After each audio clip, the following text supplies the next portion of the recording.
The question was not asked with malice. That was the worst of it. Lord Pelham's dining room held 42 that evening. The long table dressed in white damask beneath 3 chandeliers whose candles had been lit an hour before the first carriage arrived, and the conversation had turned, as it always did at such gatherings, to the comfortable inventory of who was where and with whom. Lady Torrance, seated to Conrad's left, had simply inquired after the Duchess. A polite question. The kind one asks between the second and third courses, when the fish has been cleared and the roast has not yet arrived. Conrad Ashby, Duke of Welling, set down his wine-glass and regarded the question as one might regard a bill of lading for goods one had forgotten ordering. "I have forgotten her name," he said. He did not smile when he said it. He did not pause for effect. He reached for his glass again and drank, and in the motion of drinking dismissed not only the question, but the entire category of thought to which it belonged. His wife. Yes, he had one. She was somewhere, the estate presumably, or her father's house in Hertfordshire. He had not given the matter sufficient attention to be certain. The season was underway, and he had been in London for 3 weeks, attending to his seat in the House of Lords, dining at his club, and existing in the comfortable amnesia of a man whose domestic arrangements required nothing of him. Lady Torrance's expression did not change. She was 63 years old, and had survived 4 decades of London society by developing a face that revealed nothing until she had decided what a piece of information was worth. She lifted her own glass. She drank. She filed the remark in the place where she kept such things, a mental cabinet of extraordinary depth and meticulous organization, and she said, "How delightful," which was a word she used exclusively when she meant the opposite. The footman cleared Conrad's plate. Lord Pelham, at the head of the table, was discussing the new canal proposals with Sir Geoffrey Hale. The Countess of Marchfield was laughing at something the younger Pelham son had said. The evening was proceeding precisely as such evenings proceed. 30 or 40 people of rank and connection performing the elaborate ritual of dining together while the real business of observation, assessment, and gentle destruction carried on beneath the surface like water under ice. The butler appeared at the far end of the room. He was an old man named Jessup who had served the Pelham household for 31 years and who possessed the particular gift of announcing arrivals with a gravity that suggested each guest was a foreign dignitary arriving for the signing of a treaty. He stepped into the doorway. He waited for a seam in the conversation. Jessup always found the seam, and he spoke. The Duchess of Welling. The silence that followed was not immediate. It arrived in stages, spreading outward from those nearest the door like ripples from a stone dropped into still water. Lady Torrance heard it first. Her glass stopped halfway to her lips. Lord Pelham looked up from his canal discussion. The Countess of Marchfield turned in her chair. And Conrad, who had been reaching for the salt cellar with the unhurried confidence of a man whose evening contained no surprises, felt the air in the room change before he understood why. She stood in the doorway. Vivian Ashby wore a gown of pale silver-gray silk that caught the candlelight along its folds like water-catching moonlight. Her dark hair was dressed simply, a few strands arranged to frame her face, the rest gathered at the nape of her neck with a single ivory comb that had belonged to her mother. She carried no fan. She wore no jewels save her wedding ring and a pair of small pearl earrings that had been a gift from Conrad's grandmother on the occasion of their marriage 3 years ago, in a ceremony he had attended with the dutiful indifference of a man signing a lease. She stood in the doorway and she looked at the room, and the room looked back at her, and neither flinched. She crossed the floor. Her pace was unhurried. Her expression held the precise warmth of a woman arriving at a dinner to which she had been invited and at which she was welcome. Nothing more, nothing less, nothing that could be read as awareness that anything had been said, nothing that could be interpreted as performance. She moved between the chairs with the ease of someone who understood the geometry of a crowded dining room and did not need to think about it. She reached her husband. "Conrad," she said, and her voice was warm and clear and held not a single frequency that did not belong there. She touched his arm, briefly, with the tips of her gloved fingers, and smiled at him with the composed affection of a wife greeting her husband in public. "Forgive my lateness. The roads from Hertfordshire were abominable." He stood. Of course he stood. Every man at the table stood when a duchess entered the room, and Conrad was nothing if not a man who understood the mechanics of public behavior. He stood and he looked at her, and for a fraction of a second, so brief that only Lady Torrance caught it, because Lady Torrance caught everything, something moved behind his eyes that might have been recognition. not of her face, of the distance between what he had said and where she now stood. Vivian, he said, her name, the name he had 30 seconds earlier, claimed to have forgotten. Lord Pelham was already on his feet, crossing toward them with the practiced warmth of a host who understood that the evening had just acquired its central event. Duchess, what a magnificent surprise. We shall have another place set immediately. Jessup, another setting beside the Duke, if you please. He took her hand and bowed over it, and his eyes, when he straightened, held the particular brightness of a man who had just been given a gift he had not expected and intended to enjoy thoroughly. A chair appeared. A place was laid with the swift precision that characterized Lord Pelham's household. Plate, glass, silver, napkin, all materializing as though they had been waiting in the wings for exactly this entrance. Vivian sat. She arranged her napkin. She accepted a glass of wine from the footman with a small nod of thanks that included, somehow, the footman himself, not merely his function, but his person, and she turned to the gentleman on her right, who happened to be Sir Geoffrey Hale, and asked him about the canal proposals with the informed interest of a woman who had read the relevant parliamentary reports and formed her own conclusions. The dinner resumed, but it did not resume as it had been. Something had shifted in the room, a redistribution of weight, as when a painting is rehung and the entire wall changes character. Lady Torrance watched from her position on Conrad's left and said nothing. She did not need to speak. She simply watched. The Countess of Marchfield leaned toward Mrs. Dalrymple and murmured something behind her fan. Mrs. Dalrymple's eyebrows rose a quarter of an inch, the maximum permitted by good breeding, and she murmured something back. The younger Pelham son, who was 23 and not yet skilled at concealing his reactions, stared openly at the Duchess for a full 10 seconds before his mother caught his eye and he returned to his soup. Vivian was, Conrad observed, with the dawning discomfort of a man watching a language he did not speak being spoken fluently by someone he had underestimated, extraordinary. She spoke with Sir Geoffrey about the canals and knew the engineering concerns. She spoke with Lady Marchfield about the new exhibition at the Royal Academy and had opinions that were her own, not borrowed from the Morning Post. She spoke with Lord Pelham about his gardens. She had visited Pelham Hall once 3 years ago, shortly after her marriage, and she remembered the particular rose varieties along the South Walk and inquired after the new glasshouse with a specificity that delighted him. She spoke with everyone. She was warm without being effusive, knowledgeable without being ostentatious, witty without being cruel. She was, in short, the most accomplished woman at the table, and she accomplished it with such apparent ease that it took Conrad the better part of an hour to understand that he was sitting beside someone he did not know. He had married her because she was suitable. The Marsh family was old, not titled, but connected, respectable, the kind of family that had been producing competent wives for the aristocracy for 6 generations without ever producing a scandal. Her father had a house in Hertfordshire and an income sufficient to provide a reasonable dowry. She had been presented to Conrad at a ball during the season of 1810, and he had danced with her twice and found her unobjectionable. They had married in September. She had moved to Welling Park. She had managed the household with quiet efficiency, corresponding with Mrs. Crabbe about menus and linens, consulting with Linton about the tenant farms, overseeing the gardens through the head gardener with a steady hand that required no supervision. She had done everything that was expected of her and nothing that was not, and Conrad had received this competence the way one receives a well-functioning clock, with the assumption that it would continue to function and no curiosity whatsoever about its mechanism. He had not wondered what she read. He had not asked what she thought about the canals or the academy or the roses at Pelham Hall. He had not noticed that she knew the particular varieties along the South Walk, because she had walked them with attention and remembered them with precision, the way she remembered everything, not passively, not by accident, but because Vivian Marsh had been born with a mind that catalogued the world and found it interesting, and she had married a man who had never once asked her what was in the catalogue.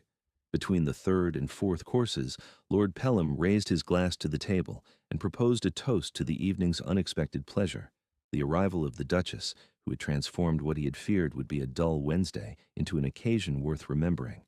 The table raised their glasses. Vivian inclined her head with graceful modesty and said that Lord Pelham was too kind, and that the pleasure was entirely hers, and that she had been looking forward to his table since the last time she had sat at it, which had been too long ago. It was a perfect response, warm, deflecting, containing just enough personal detail to feel genuine without revealing anything at all. Conrad watched her deliver it and understood, with the particular shame of a man seeing craftsmanship he had failed to notice in his own house, that she had been this accomplished all along. He had simply never put her in a room where he was required to watch. The Countess of Marchfield asked Vivian about the gardens at Welling Park, which she had heard were much improved. Vivian spoke about the south border, the succession planting she had designed so that something was always in bloom from April through October, and about the walled kitchen garden, which now supplied the house and had surplus enough that Mrs. Crabbe sent baskets to the tenants every Friday. She spoke about it without pride, as one speaks about a thing that exists and functions and requires no commentary, and the Countess, who had spent £40,000 on her own gardens at Marchfield and still could not get the dahlias to overwinter, looked at her with the particular expression of a woman who has just discovered that someone else is doing effortlessly what she has been doing badly at great expense. The fourth course arrived. Vivian turned to Conrad and asked him, with the same warm composure she had shown all evening, whether he had attended Lord Castlereagh's reception on Tuesday. He had. She asked whether the Irish question had been raised. It had. She offered a brief observation about the land proposals that was so precisely informed that Conrad, who sat in the House of Lords and voted on such matters, found himself listening rather than speaking, a reversal so unfamiliar that he did not immediately recognize it for what it was. Lady Torrance watched this exchange with the particular satisfaction of a woman who understood that she was witnessing something that could not be repeated, only remembered. She had known many marriages in her 63 years. She had watched dukes and duchesses perform every variation of the marital drama, the betrayals, the reconciliations, the glacial courtesies, the private wars conducted through seating arrangements and guest lists. But she had never seen quite this. A woman who might or might not have heard the most dismissive sentence a husband could utter, conducting herself with such flawless composure that the question of whether she had heard it became unanswerable, and therefore permanent. It would hang in the air forever. Every person at that table who had heard Conrad's remark would spend the rest of the evening, and, Lady Torrance suspected, a considerable portion of the rest of their lives, trying to determine whether the Duchess of Welling knew what her husband had said. They would never find out. The dessert was served, a lemon syllabub that Lord Pelham's cook prepared with particular skill, and Vivian praised it with genuine pleasure and asked whether the lemons came from the Pelham glasshouse. They did. She and Lord Pelham discussed the cultivation of citrus in English glasshouses for several minutes, during which Conrad sat beside her in a silence that had changed character 3 times since the beginning of the evening. It had begun as the silence of a man with nothing to say. It had become the silence of a man who understood he had said too much. Now it was the silence of a man who was listening to his wife discuss lemons with their host and realizing, with the slow, horrible clarity of sunrise revealing damage after a storm, that she was remarkable. The evening ended as such evenings end. The ladies withdrew. The gentlemen remained for port and tobacco. Lord Pelham, who missed nothing, did not raise the subject of Conrad's earlier remark, but he watched the Duke across the table with the steady, unreadable gaze of a man forming a judgment he would keep to himself. The younger men discussed horses. Sir Geoffrey returned to the canals. Conrad drank his port and contributed where required and felt, for the first time in 3 years of marriage, the specific weight of his own negligence pressing against his chest like a hand. Sir Geoffrey, who had spent most of the dinner in conversation with the Duchess, leaned toward Conrad during a lull and said, with the blunt admiration of a man who valued competence above all things, "Your wife understands the gradient problem it devises better than half the committee, Welling. You might bring her to the next session. She would improve the discourse considerably." He meant it as a compliment.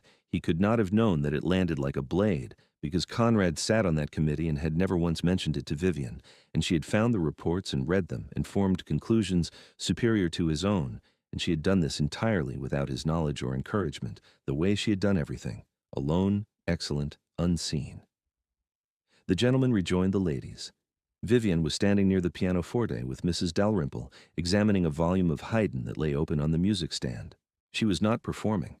She had not been asked and would not have presumed, but she was discussing the sonata with the quiet authority of a woman who played well and thought about what she played.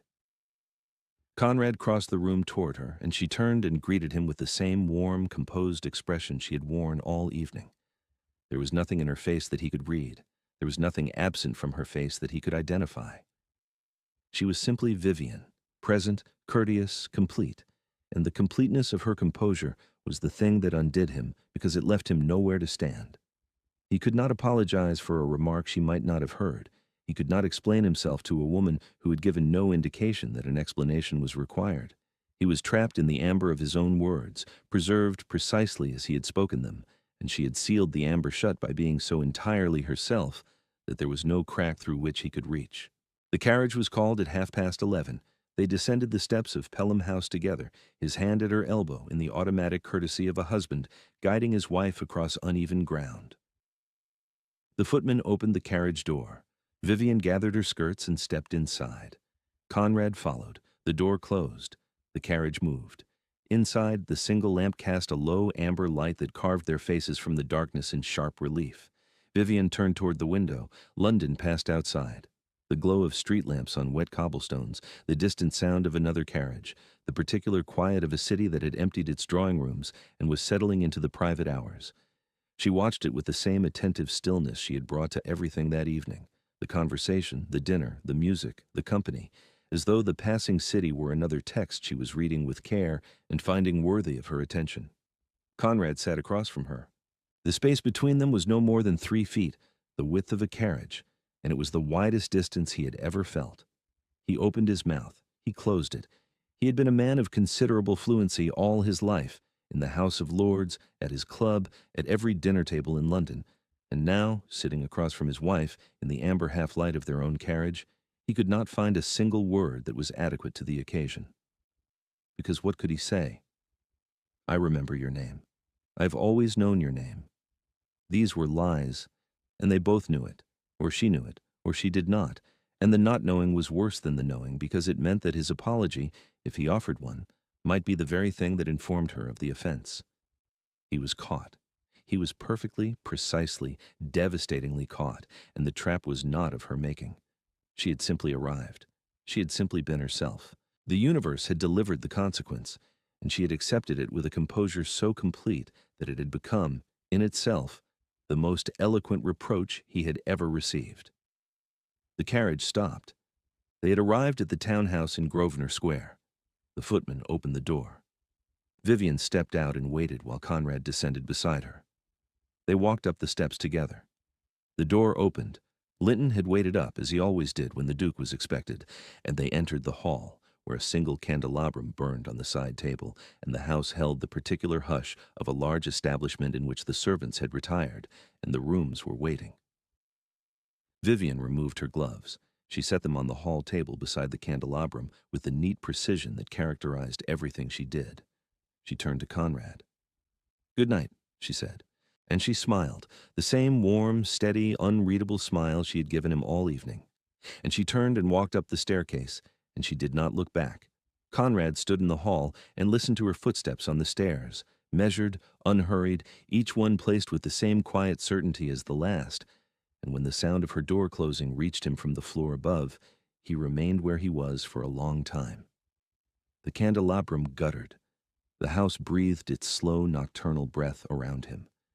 He stood in his own hall and understood, with the clarity that only arrives when it is too late to be useful, that he had been living beside a woman of extraordinary qualities for 3 years and had not once looked closely enough to see them, and that the room full of people who had watched him fail to recognize what he had was now in possession of a story about the Duke of Welling that would outlast him. He did not sleep that night. He sat in his study with a glass of brandy he did not drink and thought about lemons, about canals, about the particular way she had touched his arm when she arrived, briefly with the tips of her gloved fingers, and how that brief touch contained more genuine warmth than anything he had offered her in 3 years of marriage. He thought about Mrs. Crabb's letters, which arrived monthly from Welling Park with detailed accounts of the household that he skimmed and filed without reading. He thought about Linton's reports on the tenant farms, which Vivian reviewed and annotated before they reached him, her small, neat handwriting in the margins offering suggestions he had never noticed were hers. He thought about the gardens, which had been transformed during his absences into something visitors remarked upon, and which he had attributed to the gardener without once asking who had directed the work. He went to Welling Park the following week. He did not announce his arrival, which was unusual. He simply appeared. His carriage pulling into the drive on a Tuesday afternoon when the light was soft and golden and the gardens that Vivian had designed were in full bloom around the house like a living frame. Mrs. Crabbe met him at the door with the carefully managed surprise of a housekeeper who had, in fact, received word from Linton in London 2 hours earlier and had prepared accordingly. She informed him that the Duchess was in the morning room reviewing the quarter's household accounts with Linton's deputy. He found her there. She was seated at the writing desk by the window, her hair loosely pinned, wearing a simple morning dress of pale blue muslin. A ledger lay open before her, and she was making notations with a steady hand, her pen moving with the practiced fluency of someone who had been managing these accounts for 3 years without assistance or recognition. She looked up when he entered. She did not appear surprised. She set down her pen and greeted him with the same composed warmth she had shown at Pelham's dinner, the warmth that was genuine but revealed nothing of what lay beneath it. "Conrad," she said, "you are early for the season." He sat down across from her. He did not know how to begin. He was a man who had spent his adult life in rooms where language was a tool of precision and power, the House of Lords, the negotiating table, the carefully calibrated exchanges of political life, and here, in his own morning room, facing his own wife, he was without resources. "I heard you speak about the canals at Pelham's," he said. She regarded him with mild interest. "Did you? You knew the engineering concerns, the gradient problems at Devizes." "I read the committee reports," she said. "They are published. Anyone may read them." "I sit on the committee," Conrad said. "I did not know you read the reports." A pause. The morning light moved across the desk between them, illuminating the open ledger and the neat columns of figures in her handwriting. "You did not ask," she said. There was no accusation in her voice. It was simply a statement of fact, delivered with the same precision she brought to everything. He looked at the ledger. He looked at the margins of Linton's reports, stacked on the corner of the desk, annotated in her hand. He looked at the view from the window, the south garden, which he now understood she had planned, the new plantings along the drive, which she had chosen, the restored tenant cottages visible in the distance, which she had advocated for in letters to Linton that Conrad had never read. "Vivian," he said. She waited. "I should like to know what else you read." It was not an apology. It was not a declaration. It was, perhaps, the first honest sentence he had spoken to her in 3 years, an admission, framed as a question, that he had failed to ask the most basic questions a husband could ask, and was now, belatedly and inadequately, beginning. She studied him for a moment. Whatever she saw in his face, whatever she read in the particular quality of his attention, which was different from any attention he had paid her before, she did not name it. She did not demand more. She did not punish him with the long catalogue of things he had failed to notice.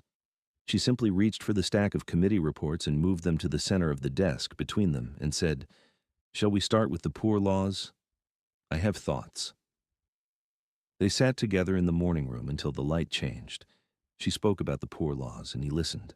She spoke about the drainage problems on the eastern tenant farms, and he asked questions, real questions, not the performative inquiries of a man going through motions, but the genuine questions of someone who was hearing information for the first time and finding it valuable. She spoke about the village school, which she had funded quietly from her household allowance because she had not wished to trouble him with the request. He had not known there was a village school. She had built it in his name. He did not return to London that week, or the week after. The season continued without him, and the House of Lords managed its business in his absence, and the letters from his club piled up on the hall table unopened. He walked the estate with Vivian and Linton and saw it, truly saw it, for the first time. The tenant cottages on the eastern boundary had been re-thatched and their gardens enclosed with new stone walls. The drainage ditches that had flooded every spring had been redirected according to a plan that Vivian had drawn herself, working from a surveyor's map she had commissioned with her own household funds. The village church had a new roof. The lane to the mill had been graveled. Every improvement bore the mark of her quiet, methodical attention.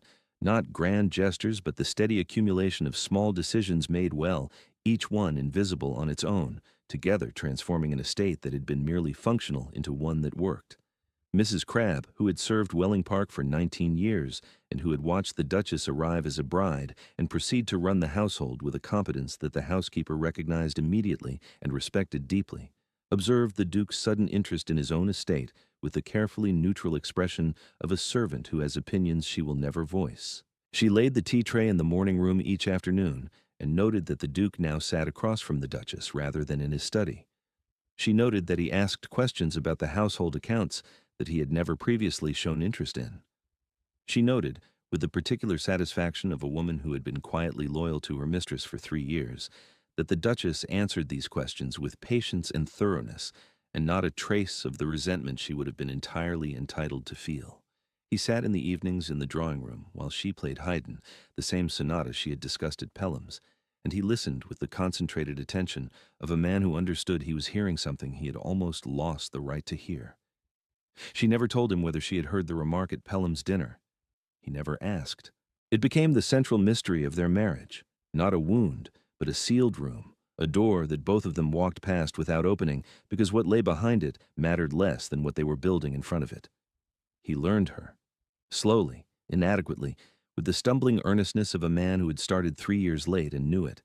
He learned that she disliked sugared almonds, but would eat marchpane until the plate was bare. He learned that she rose early and walked the gardens before breakfast, not for exercise but for the pleasure of seeing what had changed overnight.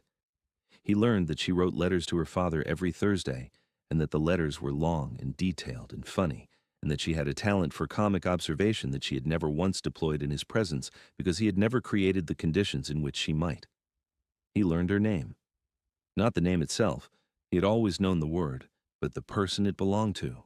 The woman who read parliamentary reports and built village schools and remembered rose varieties and played Haydn with feeling and managed an estate with quiet brilliance and had married a man who had filed her away like a bill of lading and had responded to that filing not with complaint or confrontation, but with the steady, private, uncelebrated work of being excellent, regardless of whether anyone was watching. Lord Pelham, when he saw them together at a dinner the following spring, remarked to Lady Torrance that the Duke of Welling appeared to be a changed man. Lady Torrance, who had watched many men claim to change and very few actually do it, reserved judgment for a full 18 months before conceding, privately and only to Lord Pelham, that it appeared to be genuine. "He looks at her now," she said. "Before, he looked past her. There is a considerable difference." The son was born in the autumn of 1814. They named him Edward, after no one in particular, a name chosen for its own sake, because Vivian liked the sound of it, and Conrad, who had once treated such decisions as matters of lineage and strategy, found that he preferred her reason to any of his own. The boy grew up at Welling Park, where the gardens his mother had planted framed his childhood, and the village school she had built educated the tenants' children alongside the curate's sons, and he knew his parents as a pair, not as a duke and a duchess performing parallel lives, but as two people who sat together in the morning room and discussed the poor laws and the drainage and the Haydn and the marchpane. He did not learn about the remark at Lord Pelham's dinner until he was 47 years old. Lady Torrance, 93, sharp as glass, dying in her London townhouse with the same controlled precision she had brought to everything, asked to see him. She had outlived her husband, her children, her rivals, and most of her secrets, and she had decided that this particular secret had been kept long enough. "Your father said he had forgotten her name," Lady Torrance told him. She was propped against 4 pillows, her eyes bright and fierce, in a face that had surrendered everything except its intelligence. "He said it to me at Pelham's dinner, 30 seconds before she walked through the door. I have never told anyone. Your mother may or may not have heard it. I spent 40 years watching her face, and I never determined the answer. It is the most remarkable thing I have ever witnessed, and I wish someone to know it before I am done." Edward sat beside her bed and thought of his mother, who had died 5 years earlier at Welling Park in the garden she had planted in the early morning before anyone else was awake, and of his father, who had followed her 7 months later with the bewildered grief of a man who had spent the second half of his life trying to deserve the first half's luck and was not certain he had succeeded. "Did she hear it?" Edward asked. Lady Torrance smiled. It was the last smile she gave anyone, and it was, Edward thought, the finest. "That," she said, "is entirely the point." The candles at Welling Park still burn in the evenings, long after the names have settled into the house like light into old wood. The morning room faces east. The gardens bloom. And the stories that matter most, the ones told not in ballrooms or drawing rooms, but in the small private spaces between two people who learned, slowly and imperfectly, to see each other. They arrive here, like a name remembered at exactly the wrong moment, whenever they are ready.